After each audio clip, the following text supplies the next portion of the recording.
Jim Cramer suggested seasonality. You know, you got quad witching and all that. You get through today, you get through Monday. You have a few days of chop and maybe some more volatility, but then you're set up for something pretty good as you get into July. You agree with that? What do you think about the market here, Pete? Yeah, I tend to agree with Jim on that. I think that we obviously have, like you mentioned, the quad witching, and I can tell you this: the volume yesterday, Scott, in the derivatives world was absolutely astounding. We traded 49 million contracts in the options world, so a lot of activity yesterday, and we're seeing a lot more activity today. That's not unusual, but the high amount of volumes that we're seeing are absolutely extraordinary. So that stands out for me.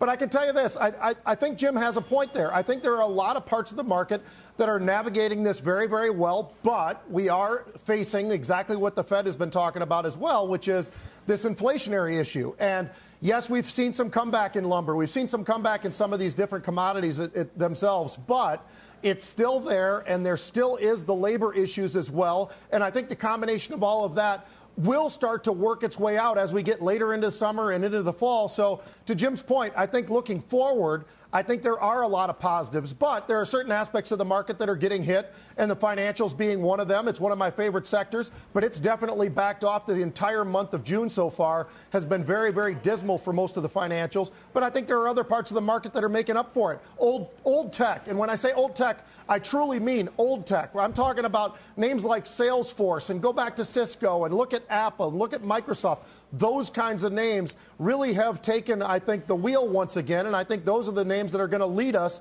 as far as old tech to the upside, along with some of those semiconductor names as well. Hey, I think it's interesting, Pete. I mean, you know, the financials, and we tend to talk about the financials and really think about it in the prism of just the big money center banks. It's obviously a lot more than that. You know, the credit card companies, for example. You're stepping in today and buying calls in Capital One, and you're buying some Wells Fargo calls. You already own shares in both of those companies. What's the statement there about the financials, which have been, as you said, ugly this week? Yep. Yeah, it's been a really rough June for them, but I think that, you know what, just like it was when everybody, and I listen to people time and time again on this show tell me how bad things are for Apple.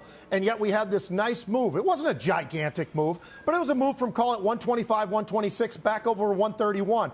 When you have the options, the derivatives world, and you get that leverage that you get, that's when those really do pay off. So that made sense to me that I would be buying Apple. I'd be buying Microsoft. I'd be buying a lot of the different names that I already own, but with calls only. I've already got the stocks. Same thing true for the financials. I'm looking at the financials. I like a lot of these names. I think Capital One is still incredibly inexpensive. They've got the credit card element to them, but the stock has been absolutely ripping to the upside, and now it's pulled back significantly. I think it's about $20 off the highs. So why not buy it, step in there, and buy some calls if I'm right, and we get any kind of move to the upside in some of these financials. I think Wells Fargo, I think names like Capital One certainly will participate very nicely to the upside, and those calls ought to give me great returns in a very short period of time.